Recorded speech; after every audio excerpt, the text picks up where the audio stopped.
Assalamualaikum warahmatullahi wabarakatuh. Bapak Ibu Guru PAI semuanya, kita akan belajar bersama-sama tentang kisi-kisi pretest PPG PAI tahun 2022 beserta pembahasannya. Nah, tapi sebelumnya jangan lupa untuk like dan subscribe video ini supaya Bapak Ibu semuanya bisa mendapatkan informasi tentang video-video berikutnya. Oke, kita akan langsung saja ke kisi-kisi soal dan pembahasannya. Di kisi-kisi nomor 1, di sana disebutkan disajikan narasi tentang tanah di satu daerah yang disewakan oleh pemiliknya kepada perusahaan. Mahasiswa dapat menentukan konsep zakat tanah yang disewakan. Jadi, ini adalah materi tentang zakat tanah yang disewakan. Bagaimana bentuk soalnya? Kira-kira soalnya akan seperti ini.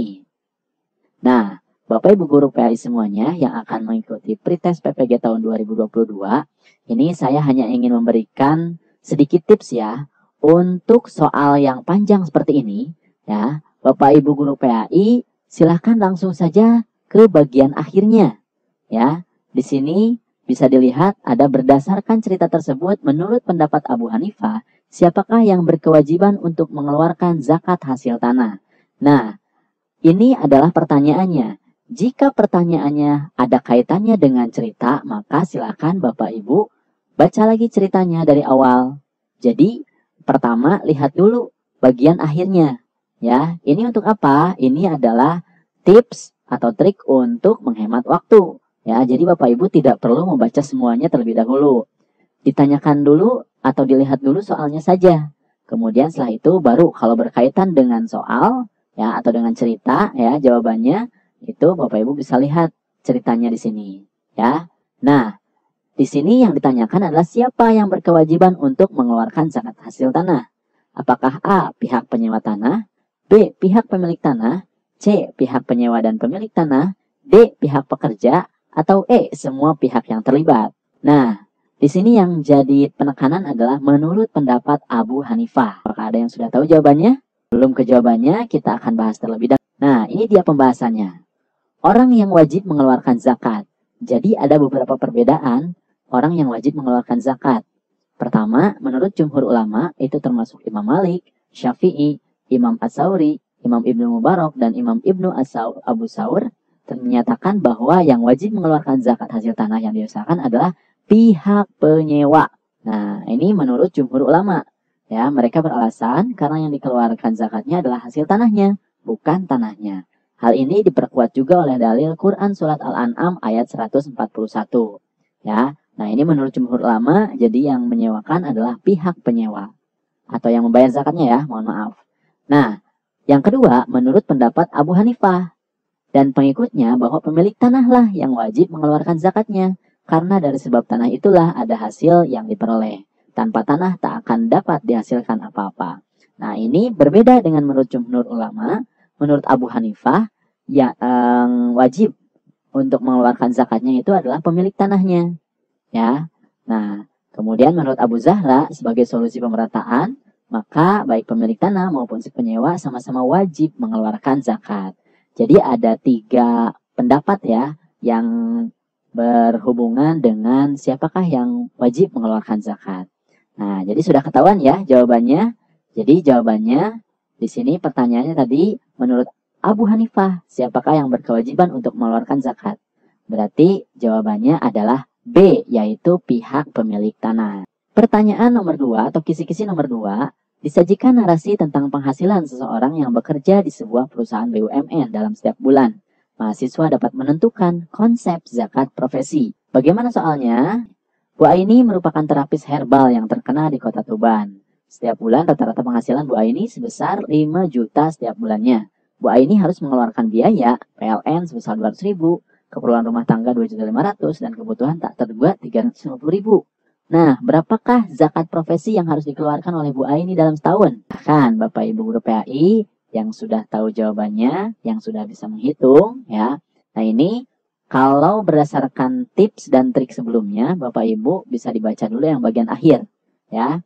Jadi bisa saja di sini langsung Bapak Ibu ketika melihat soal seperti ini, lihat bagian akhirnya pertanyaannya seperti apa. berapakah zakat profesi yang harus dikeluarkan oleh Bu Aini? Nah, karena ini berkaitan dengan cerita, berarti Bapak Ibu harus membaca ceritanya. Ya. Nah, oke. Sudah dihitung Bapak Ibu guru semuanya? Baik, Bapak Ibu guru PAI semuanya, sebelum menjawabnya, kita harus pahami dulu tentang konsepnya ya. Kita akan pembahasan dulu.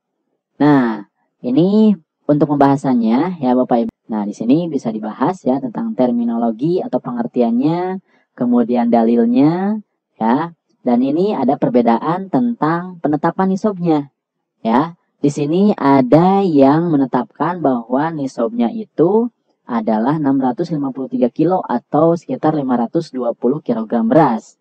Jadi kalau nanti di soalnya itu ada tentang harga beras, berarti nisabnya dikalikan dengan ini, 520 kg beras. Ya.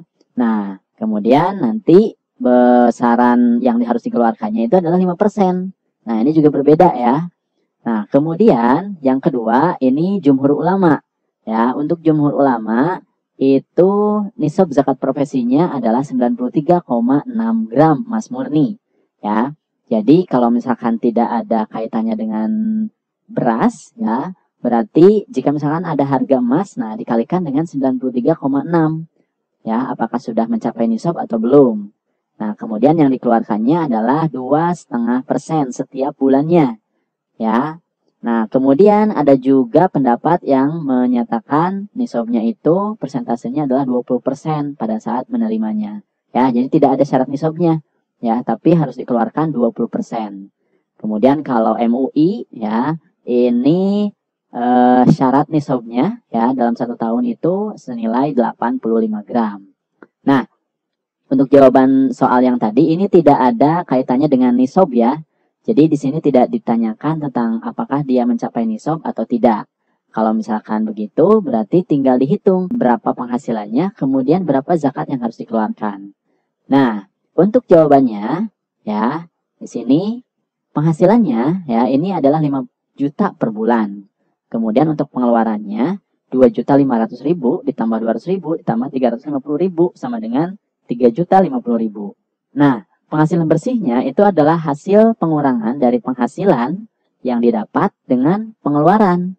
Ya, jadi penghasilan bersihnya adalah Rp1.950.000. Nah, mana yang harus dikeluarkan zakatnya? Yang harus dikeluarkan zakatnya adalah ini, penghasilan bersihnya. Ya. Nah, di sini ditanyakan nisabnya ada tidak? Ya, kalau misalkan ini mencapai nisab atau tidak. Kalau misalkan tidak mencapai nisab, berarti sebenarnya tidak perlu mengeluarkan zakat. Tapi karena di sini yang ditanyakan berapa zakat yang harus dikeluarkannya, ya, karena di sini tidak ada pertanyaan tentang nisabnya, berarti yang dikeluarkan adalah 1.950.000 dikali 2,5%. Nah, ini secara umum ya. Secara umum yang harus dikeluarkan itu adalah 2,5% dikali penghasilan bersihnya. Totalnya adalah 48.750. Itu zakat per bulannya. Nah, di sini yang ditanyakan di bagian akhir adalah dalam setahun. Ya, berarti tinggal dikali 48.750 dikali 12 bulan sama dengan 585.000. Jadi jawabannya adalah yang A. Kisi-kisi berikutnya nomor 3. Di sini diberikan deskripsi contoh pemberian zakat kepada mustahik. Nah, mahasiswa dapat menentukan konsep zakat produktif. Jadi ini materi tentang konsep zakat produktif. Nah, kita akan coba menggunakan tips dan trik sebelumnya, yaitu melihat bagian akhirnya terlebih dahulu. Ya, apakah sesuai dengan cerita atau tidak. Jadi soal yang panjang, bagian akhirnya dulu dilihat, ya, bagaimana pertanyaannya, apakah berkaitan dengan cerita atau tidak. Kita lihat bagian akhirnya. Berdasarkan rangkaian cerita di atas, maka penyaluran hasil zakat sebagaimana di atas adalah, nah, kira-kira ini harus mengerti tentang soalnya atau tidak? Harus ya. Nah, di sini berarti kita harus baca soalnya dari awal. Nah, Mustafa adalah pemuda kreatif berumur 28 tahun. Beliau lahir dari keluarga kalangan ekonomi menengah ke bawah. Mustafa memiliki keahlian membuat bahan kerajinan dari kardus. Untuk mengembangkan bakat yang dimilikinya, Mustafa terkendala dengan modal. Nah, melihat potensi yang dimiliki oleh Mustafa, Bu Aini berinisiatif untuk membantu Mustafa dengan memberikan hasil zakat profesinya. Nah ini ya, jadi pertanyaannya tadi, penyaluran hasil zakatnya bagaimana? Apakah A. Zakat harus berupa bahan makanan pokok? Atau B. Zakat harus diberikan kepada 8 golongan yang sudah ditentukan? C. Zakat produktif boleh dilakukan karena akan berdampak positif bagi mustahik zakat? D. Zakat membantu meringankan mustahik zakat? Atau E. Usahanya akan berkembang dengan baik? Nah ini tentang konsep zakat produktif. Bagaimana sih konsep zakat produktif? Nah sebelum menjawab ini, mari kita simak dulu materinya atau pembahasannya. Nah, ini adalah konsep tentang zakat produktif. Jadi penunaian zakat bukan sekadar untuk menggugurkan kewajiban, tapi juga harus berdampak positif kepada kehidupan sosial, karena keberadaannya dapat mensejahterakan kehidupan bagi orang yang tidak mampu. Nah, ada beberapa konsep nih untuk mengeluarkan zakat secara produktif. Yang pertama, ada tipe zakat konsumtif tradisional. Ini contohnya adalah seperti zakat fitrah, ya. Di bulan Ramadan itu biasanya kita mengeluarkan zakat fitrah. Nah, itu adalah zakat dengan tipikal konsumtif tradisional. Kemudian yang kedua adalah konsumtif kreatif. Ini contohnya adalah beasiswa. Nah, meskipun ini bisa diberikan langsung secara konsumtif kepada penerimanya atau kepada mustahiknya, tapi ini bersifat kreatif, ya. Jadi penerima atau mustahik itu bisa membelanjakan sesuai dengan keperluannya. Kalau yang tradisional tidak bisa. Ini zakat fitrah kan sebaiknya yang diberikan adalah beras, ya. Jadi kalau sudah diberikan beras, berarti itulah yang diberikannya. Itu namanya konsumtif tradisional. Kalau konsumtif kreatif, ini bisa dipergunakan sesuai dengan kebutuhan oleh mustahiknya. Nah, kemudian yang ketiga adalah produktif tradisional. Ini seperti pemberian ternak dan alat pertukangan. Ini bersifat produktif. Ya, produktif itu berarti tidak bisa langsung dikonsumtif, ya.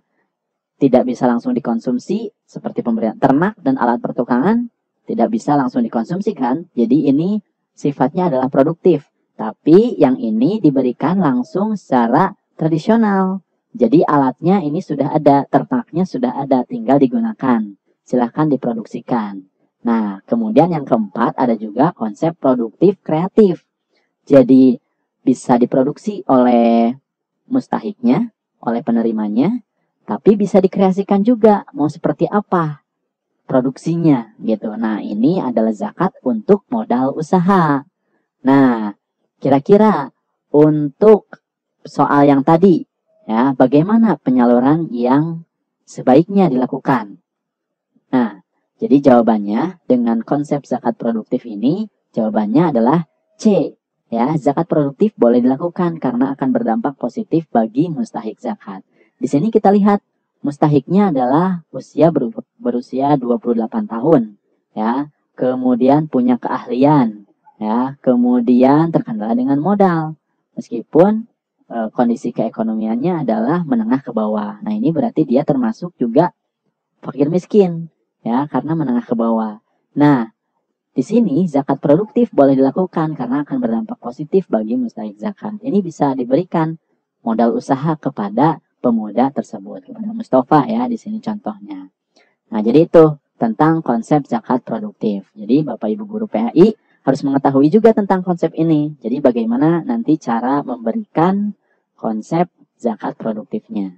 Kisi-kisi nomor 4 diberikan deskripsi tentang distribusi pembagian zakat untuk pembangunan masjid di suatu daerah.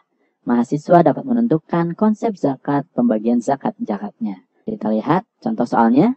Di suatu desa sedang membangun masjid, di mana di desa tersebut jarang ditemui masjid. Dalam pembangunannya, panitia kesulitan dalam hal dana. Jika masjid itu mendapat dana dari zakat, maka hukumnya menurut Muhammad Shaltut adalah apa? Nah, apakah A. tidak boleh karena tidak masuk dalam mustahik zakat? Atau B. boleh karena pembangunan masjid adalah untuk kemaslahatan umat? Atau C. boleh karena digolongkan dalam sabilillah dan di daerah tersebut masjid masih jarang? Kemudian D. boleh karena dari hasil zakat memperoleh hasil banyak? Atau E. tidak boleh karena pembangunan masjid adalah kewajiban takmir masjid? Nah, kira-kira menurut Muhammad Shaltut apa alasannya? Ya, hukumnya seperti apa dan apa alasannya? Konsep tentang zakat kepada masjid.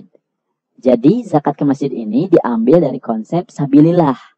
Ya, kan dari 8 asnaf itu ada sabilillah, Nah, pengertian sabilillah secara umum atau majaz itu dapat mencakup semua jalan kebaikan yang manfaatnya kembali kepada umat Islam, termasuk di dalamnya adalah masjid. Nah, tapi di sini Muhammad Syatut memberikan catatan bahwa zakat yang diperbolehkan untuk pembangunan masjid dengan syarat masjid itu hanya satu-satunya di suatu desa atau untuk pembangunan masjid baru karena masjid yang tersedia tidak cukup lagi untuk menampung jamaah. Berarti jawabannya adalah C, ya. Zakat untuk ke masjid itu boleh karena digolongkan dalam sabilillah dan di daerah tersebut masjid masih jarang. Kisi-kisi nomor 5, disajikan deskripsi konseptual tentang nikah dalam Islam menurut pandangan para ulama fikih. Mahasiswa dapat menyimpulkan nikah dalam Islam. Contoh soalnya, kira-kira Jupri seorang pemuda yang sudah bekerja. Dia mempunyai cita-cita ingin menjadi orang sukses. Keluarganya menginginkan Jupri untuk segera menikah. Tetapi Jupri tidak mau, maka hukum nikah berdasarkan ilatnya adalah apa? Apakah A haram, B sunnah, C wajib, D mubah, atau E makruh? Jadi untuk hukum nikah, ini sebenarnya ada beberapa kategori, ya, termasuk, mohon maaf, berhubungan dengan ilat yang dimilikinya. Yang pertama, bisa dihukumi wajib. Ya, hukum ini layak dibebankan kepada orang yang telah mampu memberi nafkah, kemudian jiwanya terpanggil untuk nikah, dan jika tidak nikah, khawatir terjerumus ke lembah perzinahan. Nah, berarti orang tersebut hukumnya untuk menikah ini adalah wajib. Ya, berbeda, ada juga orang yang dikenai hukuman sunnah. Mohon maaf, orang yang dikenai hukum sunnah. Ya, hukum ini pantas bagi orang yang merindukan pernikahan dan mampu memberi nafkah, tapi sebenarnya ia masih mampu menahan dirinya dari perbuatan zina. Nah, jadi kalau masih mampu menahan dirinya dari perbuatan zina, nikah ini sifatnya atau hukumnya adalah sunnah bagi orang tersebut. Nah, tapi ada juga yang hukumnya menjadi haram. Kenapa? Hukum ini layak bagi orang yang tidak mampu memberikan nafkah dan jika ia memaksakan diri untuk menikah, akan mengkhianati istrinya atau suaminya, baik dalam pemberian nafkah lahiriah maupun batiniah, sehingga dengan perkawinan itu hak-hak istri atau suami tidak terpenuhi. Nah, jika hak-haknya tidak bisa terpenuhi, maka hukumnya adalah haram seseorang itu menikah. Nah, jadi berbeda ya setiap orang hukum menikahnya. Kalau sudah wajib, ya apa syaratnya? Sunnah apa syaratnya? Dan haram jika terjadi hak-hak yang tidak akan bisa terpenuhi. Nah, kalau contoh kasus yang tadi seperti apa jawabannya? Jawabannya adalah B, ini adalah sunnah. Jadi Jupri ini dia sudah bisa bekerja, kemudian punya cita-cita. Tapi ya keluarganya menginginkan Jupri untuk segera menikah, tapi Juprinya nggak mau. Ya, tidak mau di sini. Nah, maka hukumnya adalah sunnah, karena Jupri sendiri masih bisa untuk menahan tentang perzinahan. Kisi-kisi nomor 6, diberikan deskripsi konseptual tentang tujuan pernikahan dalam Islam menurut pandangan ulama fikih. Mahasiswa dapat menyimpulkan monogami dalam Islam. Contoh soalnya, kira-kira Pak Koko mempunyai satu istri. Dia mencintai istrinya. Dia ingin mempunyai keluarga yang bahagia. Dia ingin menjaga perasaan istrinya dan menjamin keluarganya tercukupi dalam hal materi, maka Pak Koko menjalankan titik-titik. Nah, di sini tentang tujuan pernikahan dalam Islam ya, menurut pandangan ulama fikih. Apakah yang dilakukan oleh Pak Koko ini? Apakah beliau menjalankan tujuan pernikahan, prinsip pernikahan, hukum pernikahan, hikmah pernikahan, atau larangan pernikahan? Nah, tentang asas monogami atau memiliki istri hanya satu, ini telah ditetapkan oleh Islam sejak 15 abad yang lalu sebagai salah satu asas perkawinan dalam Islam. Tujuan dari monogami ini yang pertama adalah untuk memberikan landasan dan modal utama dalam pembinaan kehidupan rumah tangga yang harmonis, sejahtera, dan bahagia. Kemudian yang kedua, untuk menghantarkan keluarga bahagia akan lebih mudah karena tidak terlalu banyak beban. Nah, jadi kalau hanya satu, ini tidak akan terlalu banyak beban. Kemudian yang ketiga, tujuannya adalah akan lebih mudah untuk menetralisir dan meredam sifat cemburu, iri hati, dan perasaan mengeluh dalam kehidupan istri sehari-hari. Nah, ini adalah tujuan, alasan ya, kenapa kita harus melaksanakan asas monogami. Ya, ini juga sudah ditetapkan oleh Islam. Ya, ini adalah tujuan-tujuannya. Nah, berarti jawabannya tadi tentu saja ya adalah tujuan pernikahan.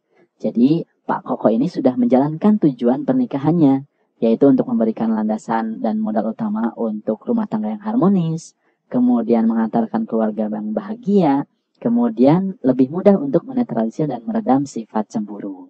Kisi-kisi nomor 7, disajikan deskripsi kasus dalam satu masyarakat tentang adanya seorang laki-laki yang beristri lebih dari satu atau poligami. Nah, mahasiswa dapat menelaah poligami dalam ajaran Islam. Ini tentang poligami ya, dalam ajaran Islam seperti apa. Contoh soalnya kira-kira seperti ini. Islam diperuntukkan untuk semua jenis dan golongan manusia, serta memelihara kepentingan dan kemaslahatan yang bersifat pribadi dan umum. Kebolehan poligami karena untuk mewujudkan kemaslahatan bagi manusia agar tidak berlaku zina dan tidak terjatuh ke dalam pintu kemaksiatan. Kondisi darurat diperbolehkan berpoligami adalah sebagai berikut, kecuali. Nah, hati-hati ya, di sini ada kata-kata kecuali, berarti yang salah. Apakah A, untuk mendapatkan anak bagi suami yang subur dan istri yang mandul?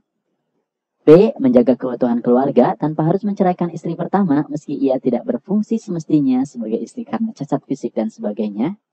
Atau C, untuk menyelamatkan suami yang hypersex dari perbuatan free sex?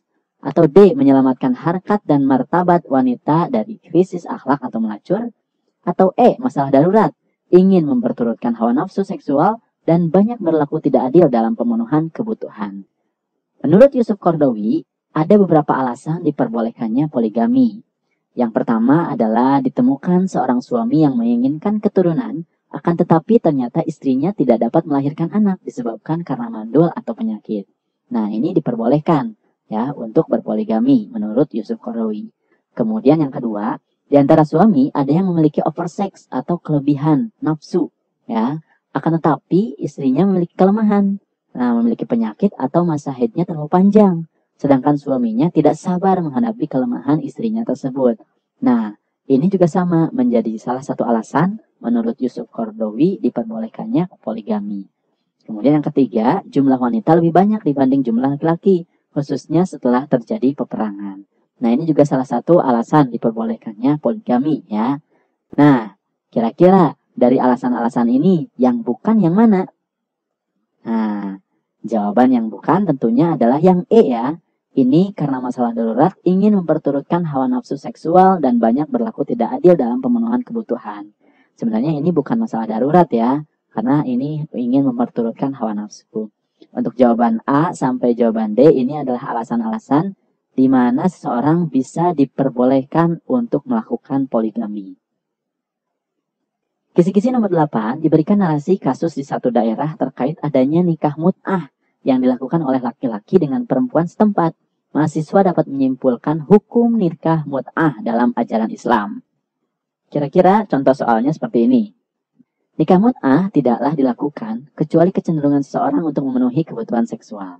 Berakhir tanpa talak karena secara otomatis jika sudah waktu habis kontrak yang telah ditentukan maka berakhirlah riwayat pernikahan itu. Nikah mut'ah pertama kali pada zaman Nabi karena umat ketika itu berada pada masa transisi dari dunia jahiliyah ke dunia Islam. Alasannya kecuali. Nah, ini yang menjadi alasan ya, kenapa nikah mut'ah diperbolehkan pada zaman Nabi. Apakah A, zaman jahiliyah perzinahan merupakan budaya yang sudah menyebar luas? Atau B, sebagai langkah perjalanan hukum Islam menuju diterapkannya kehidupan rumah tangga yang sempurna? Atau C, Islam mewajibkan kepada kaum untuk pergi berjihad. Mereka merasakan sangat berat tinggal jauh dengan istri-istri mereka. D, kaum yang ikut berjihad adalah yang memiliki iman yang kuat dan ada yang lemah. Kemudian yang E, takut terjerumus ke jurang perzinahan.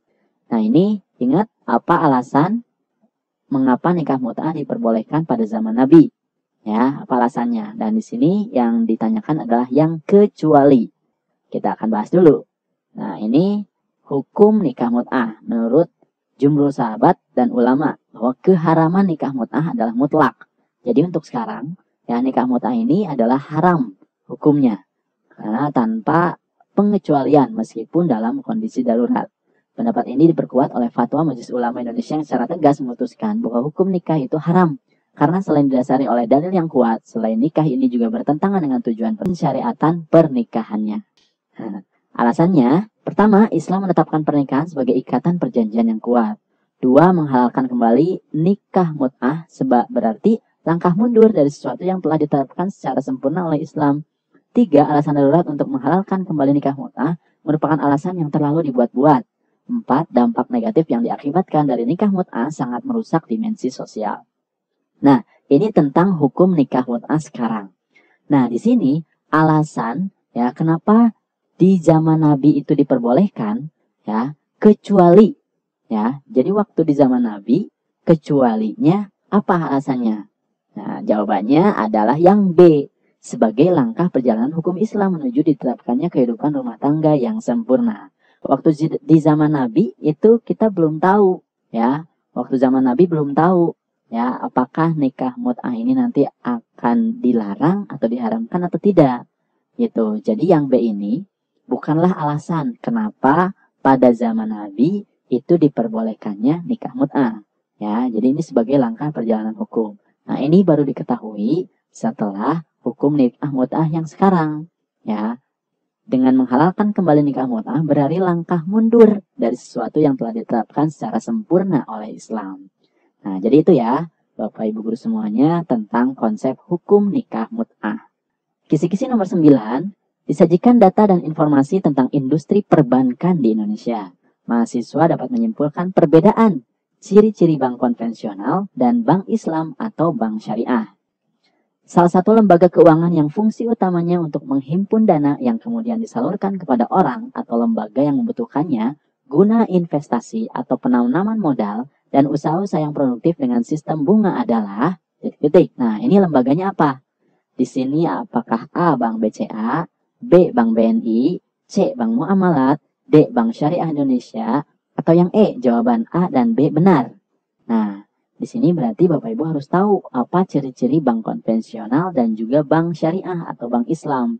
Kita bahas dulu tentang ciri-cirinya. Nah, untuk ciri-ciri bank konvensional dan syariah, untuk bank konvensional, di sini ya fungsi utamanya tadi sudah disebutkan. Nah, yang paling penting adalah dengan sistem bunga. Contohnya adalah BNI, BRI, BCA, dan sebagainya. Jadi ini adalah bank konvensional. Ya, sistemnya yang digunakan adalah sistem bunga. Nah, sedangkan bank syariah ya yang dijalankan itu sistemnya tanpa bunga. Ya, jadi tidak menggunakan bunga. Contohnya adalah Bank Muamalat dan Bank Syariah Indonesia.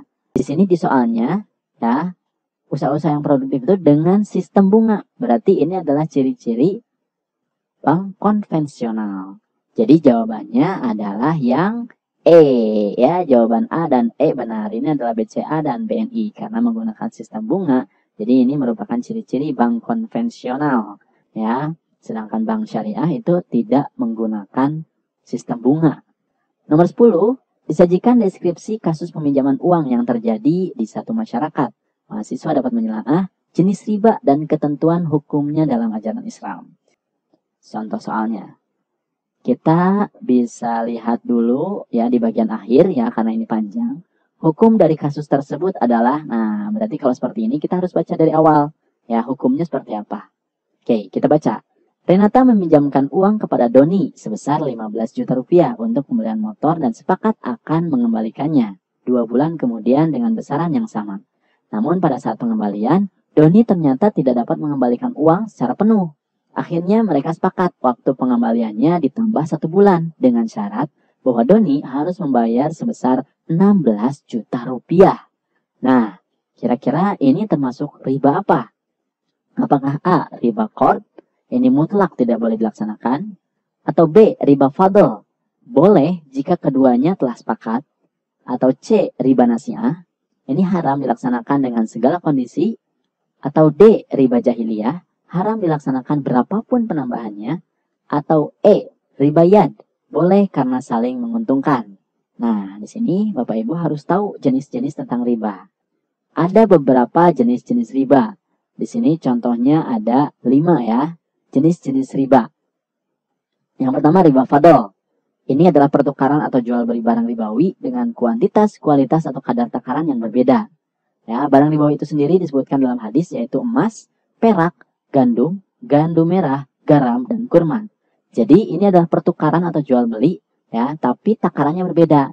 Jika misalkan emas ditukar dengan emas lagi, tapi takarannya berbeda, nah itu sudah masuk riba fadl. Perak juga sama. Gandum merah, garam, dan kurma itu juga sama. Jika ditukar atau jual beli ya, tapi kuantitas dan kualitasnya itu berbeda, maka itu termasuk riba fadl. Nah, yang kedua ada namanya riba nasi'ah. Adalah penangguhan penyerahan atau penerimaan jenis barang ribawi dengan jenis barang ribawi lainnya. Riba ini mirip dengan riba fadl, hanya saja ada perbedaan pada waktu serah terima barang jual belinya. Nah, kalau riba fadl itu secara langsung ditukar ya. Kalau riba nasi'ah ini ada perbedaan penyerahan. Misalkan si A menyerahkannya sekarang, kemudian yang si B menyerahkannya 1 bulan kemudian. Tapi ada perbedaan takaran. Nah, itu berarti sudah masuk riba nasi'ah. Kemudian yang ketiga ada riba qard.